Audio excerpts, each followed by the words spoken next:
For being in Jordan. Yesterday, Prime Minister spoke about the robotics team from Raed and how they competed at an international level and won. I've never lived in Jordan, and though I was born here, I actually got goosebumps hearing that, and I felt a great deal of pride. Be proud of Minister Muthanna, who was just a bundle of energy. I've had the privilege of seeing him 2 times in Silicon Valley, and he is a champion, he's an ambassador for Jordan. Be proud of him, be proud of your country.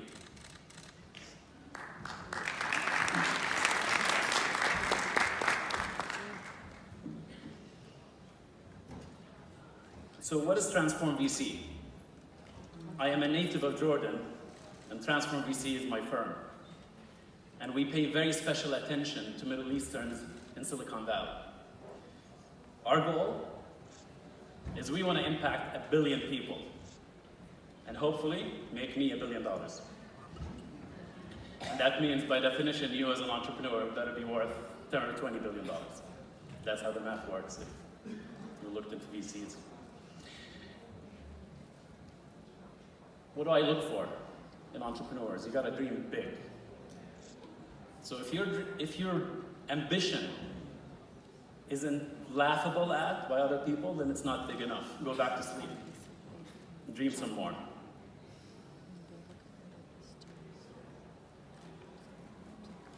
The most any entrepreneur can ever achieve is their ambition. So if your ambition is to impact a country, then in the absolute best case scenario, which rarely happens, the most you will do is impact that country. And that's why we like to shoot for the stars. And a lesson we learned from Silicon Valley is it's okay to fail. I failed 3 times. I've had 3 spectacular failures. Every time I came out of that failure with a lesson. So if you failed, I regard that as a plus, so long as you're learning from your lessons, from your failures. And never give up. Life is hard, and entrepreneurship is much harder. However, always be married to your mission, not to your product or your company. Be able to navigate and pivot to something else. I'm going to show you a very short video. It's really a Hollywood movie clip, but I believe it's not only true in film, but it's also true in life. So if we please play the next video. One of my favorite movies.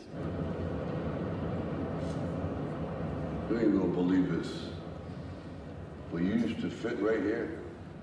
I'd hold you up and say to your mother, this kid's gonna be the best kid in the world. This kid's gonna be somebody better than anybody ever knew. And you grew up good and wonderful. It was great just watching you every day. It was like a privilege. Then the time come for you to be your own man and take on the world, and you did. But somewhere along the line, you changed. You stopped being you. You let people stick a finger in your face and tell you you're no good. And when things got hard, you started looking for something to blame, like a big shadow. Let me tell you something you already know. The world ain't all sunshine and rainbows. It's a very mean and nasty place, and I don't care how tough you are, it will beat you to your knees and keep you there permanently if you let it. You, me, or nobody is gonna hit as hard as life. But it ain't about how hard you hit. It's about how hard you can get hit and keep moving forward. How much you can take and keep moving forward. That's how winning is done. Now, if you know what you're worth, then go out and get what you're worth. But you gotta be willing to take the hits and not pointing fingers saying you ain't where you wanna be because of him or her or anybody. Cowards do that, and that ain't you. You're better than that!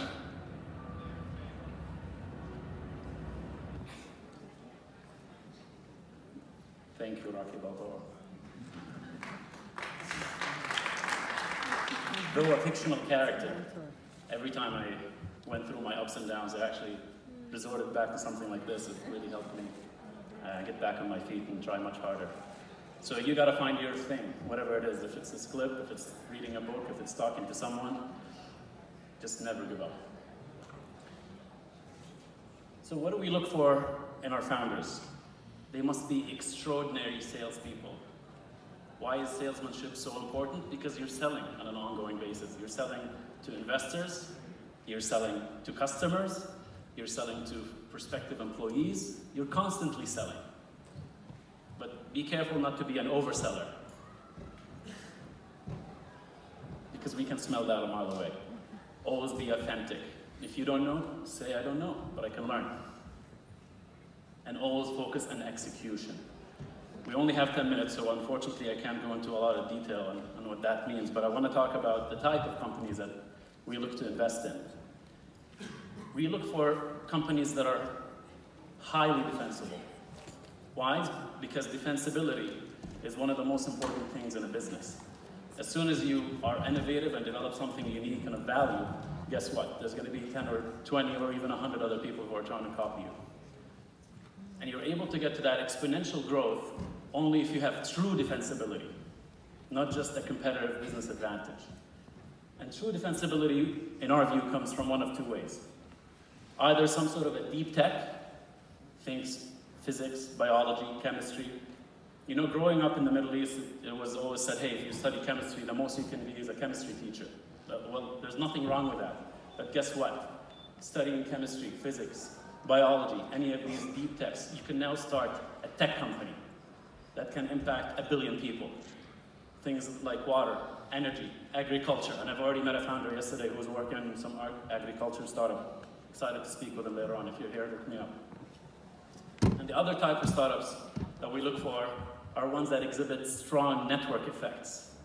Network effects is one of the most important concepts in startups. In fact, I think it's the most important.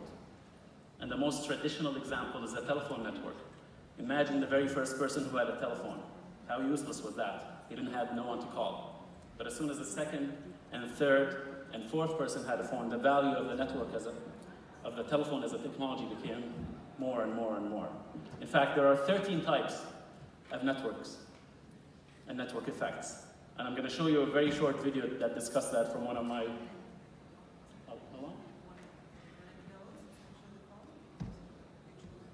Let's show the film. It's an important film, yeah. The network effects map is a tool for you founders to dissect and navigate different network effects and defensibilities as you build your companies. We've seen that there are 4 core defensibilities left in the digital age: network effects, embedding, scale, and brand. Network effects is the greatest of these, accounting for approximately 70% of all value created in technology since the internet became a thing in '94. Within network effects, right now we count 13 different types, each with its own playbook. We start in the middle of the map with the strongest network effects, and then we move out. The blue network effects are what we call direct network effects, where each new user adds value to every other user. Physical is at the center. Think of Comcast or AT&T with actually physical nodes in the network. Protocol is next. Think of Bitcoin or Ethernet or fax. Personal utility is next, where you actually get utility from the network. These are things like Facebook Messenger and WhatsApp. And there's personal network effects, which is more like Facebook or Twitter. And you look at market networks, things like Honeybook or AngelList, where people are there adding value to each other for the purpose of transactions. Then we get into the two-sided network effects, which are red on the map. First we have marketplace, simple two-sided marketplaces like eBay or Craigslist. Then we have two-sided platform network effects. Think of operating systems like Microsoft OS or iOS. Then we move into two-sided asymptotic marketplaces where the value doesn't grow as much over time, and think of an Uber or a Lyft. We move into the orange area, that's data network effects, and there's many different types of data network effects. Further out, we get to what we call tech performance. Think of a BitTorrent or a Skype, where the more nodes on the network, the faster the network moves. Then when we get to the outer rim, the yellows, we're looking at social network effects, which are the least powerful, but still very interesting. Language network effects, for instance, using the word Google as a verb or Uber as a noun. Then you've got bandwagon effects, think of Apple, getting us to not want to be left out and use their products. And then belief.